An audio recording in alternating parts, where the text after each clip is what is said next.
में तो ये आता है रविंद्र सर। Sure. कह नहीं सकते। देखिए, पाकिस्तान ये भी तो कर सकता है ना, पब्लिक में स्टेटमेंट्स कुछ दे पब्लिक कंजम्पशन के लिए, बट बैकग्राउंड में अमेरिका को कुछ अलग कमिटमेंट दे, अमेरिका को कुछ अलग समझाए। ये नॉर्मल चीजें डिप्लोमेसी में होती है, हो सकती है। तो पाकिस्तान की public statement definitely will be that, जिस भी तरह की आएंगी। बट उसके अलावा पाकिस्तान, इनफैक्ट जनरल मुनीर जब ये वॉशिंगटन डीसी गए थे, जब इनका अच्छे रिश्ते बनने शुरू हुए, उसमें एक फैक्टर ईरान का भी था कि एक तो था क्रिटिकल मिनरल, वो क्रिप्टो करेंसी हो गई, मिनरल्स एंड इत्यादि इत्यादि। एक ये भी था कि अगर ईरान को लेकर के पाकिस्तान को कोई मदद करनी हो तो पाकिस्तान अपनी आंख फेर देगा, ताकि ये जो बॉर्डर है यहाँ पे बलूचिस्तान का, राइट सर। यहाँ से वेपन्स हो या पैसा हो या एजेंट्स हो, इजरायली हो या अमेरिकन हो, वो जा सकेंगे। वो रिपोर्टेड है कि बिल्कुल रिपोर्ट्स भी हैं ऐसे कि नहीं हो ये दैट सकता। Was one topic. जी जी, ठीक है, अमित साहब क्या कह तो रहे हैं? It Ravindra sir can be थोड़ा बड़ी वक्त कम है, मैं हाइपोथेटिकल चाहता हूँ बात विल कर कीप रहे इट हैं, लिटिल शॉर्टर ये सर, तो टाइम थोड़ा सा बिल्कुल कम भी है। अमित ऐसी साहब जी रियलिटी नहीं जी। है।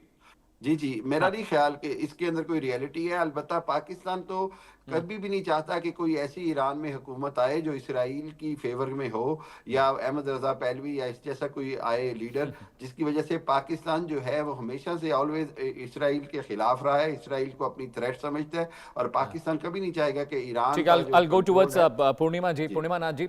एक एक बहुत मतलब अमेरिका जो कर रहा है उसको जस्टिफाई अमेरिकन राष्ट्रपति करते हैं, वहाँ की सीनेट करती है, लेकिन एक एक अलग पर्सपेक्टिव देखिए तो ईरान के न्यूक्लियर प्रोग्राम को लेकर और भी बहुत सारे रास्ते थे उसको बेहतर बनाने के। बराक ओबामा जब राष्ट्रपति थे तो उन्होंने न्यूक्लियर प्रोग्राम पर बहुत सारी बातचीत हुई, बहुत सारी बैठकें हुई, बहुत सारी मीटिंग्स हुई और थोड़ा वहाँ पर ईरान को राहत दी गई। लेकिन ट्रंप के आने के बाद सख्ती इतनी हो गई, इतने ज़्यादा बैन लग गए और सैंक्शंस लगने के बाद ईरान की हालत और ख़राब हो गई। आपको नहीं लगता कि अमेरिका को कम से कम थोड़ी सी सख्ती कम करनी चाहिए और ईरान को एक मौका देना चाहिए अपने न्यूक्लियर प्रोग्राम पर बात करने के लिए?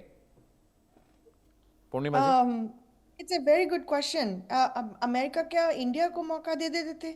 न्यूक्लियर प्रोग्राम के ऊपर तो कितना सैंक्शंस इंडिया के ऊपर राइट लगा था ना। राइट इनफैक्ट तो ये क्वेश्चन तो आंसर आपने खुद कर दिया। राइट राइट लेकिन देखिए, America was the only country that actually bombed another country and wiped out cities. दो सिटीज वाइप आउट कर दिए और थाउजेंड्स का ये जो क्राइम्स अगेंस्ट ह्यूमैनिटी हुआ है, वेदर बॉम्ब से करा या ड्रोन स्ट्राइक्स में करा या राइट मैम। regime में किया या कूज में किया, ये सब लीगल हुआ है यहाँ से। आपको यही बात समझना चाहिए कि एक्चुअली यहाँ की जो कोर्ट्स, रूल्स, प्रोसीजर, ब्यूरोक्रेसी है उसको यूज करा जाता है किसी और को दबाने के लिए। अब ईरान हो, कल को ये इंडिया हो सकता है। अब इंडिया के ऊपर ऑलरेडी सैंक्शन लग चुकी है। आपने रशिया से तेल लिया तो आपको 500% तारीफ लगा दिया। आपने ईरान से तेल खरीदोगे तो आपके ऊपर 25% एडिशनल तारीफ लग जाएगा। भाई लगा दो, 1000% लगा दो। इंडिया को तो सीधा सीधा आके बोलना जरूरी है, बट इंडिया की जो स्टेटमेंट्स है ना वो अमेरिका तक पहुंच नहीं रहा है। This is my complaint to you right and ma'am. Through your. आप बोल रहे हो, आपके फॉरेन मिनिस्टर बोल रहे हैं, आपके प्राइम मिनिस्टर बोल रहे हैं, आपके काफी न्यूज चैनल में उसमें बोल रहे हैं, लेकिन मैं जहाँ पे बोलती हूँ वहां पे वही बताने की कोशिश कर रही है। आप बोल तो रहे हो लेकिन आपकी आवाज यहाँ तक पहुंच नहीं रही है ना। Done ma'am, global key point taken ma'am. I have left very less time ma'am. Prafulla sir, मुझे एक बात बताइए, जिस तरह की तैयारी खाड़ी के पानी के इलाके में अमेरिका कर रहा है, आपके हिसाब से कितनी स्ट्रेंथ चाहिए? क्योंकि ईरान हो, अफगानिस्तान हो, ये मुल्क ऐसे हैं कि आप इनको स्ट्रेंथ से नहीं हरा सकते।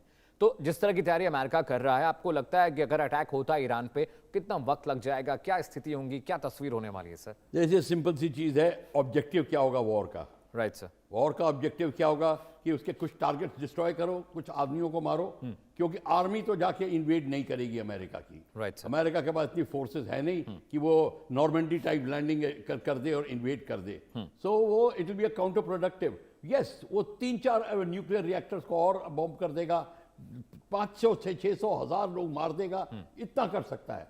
That does not give you victory. Right sir. So it will be totally counterproductive if America tries anything of that sort.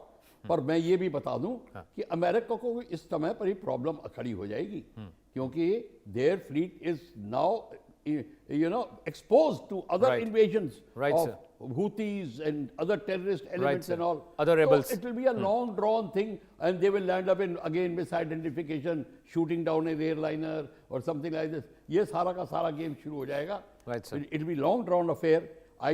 मैं सोचता हूँ कि अमेरिका ऐसी चीज अटेम्प्ट ना करे. ठीक है. हाँ, बट रिजीम चेंज करने की वो ट्राई करता रहेगा. कोई भी मेथड लगाएगा, रिजीम चेंज करके रहेगा. Fair enough, sir. He wants to be Point taken, sharp. sir. I've only left with 1 minute. Suresh sir, I'll come to you for a closing comment, sir. यहाँ से जिस तरह से आप बता रहे हैं कि वेनेजुएला को लेकर भारत की चुप्पी was not good, यहाँ पर अभी ईरान पर हो रहा है. अगला निशाना हो सकता है कोई और ऑयल कंट्री हो, कोई क्रूड कंट्री हो, या फिर कोई और मुल्क हो सकता है. यहाँ पर क्या इंडिया को स्टैंड लेने की जरूरत थी, या इंडिया सिर्फ एक सेफ प्ले कर रहा है क्योंकि अमेरिका के साथ रिश्ते खराब नहीं करने हैं? Sir 60 seconds to you sir, 1 minute.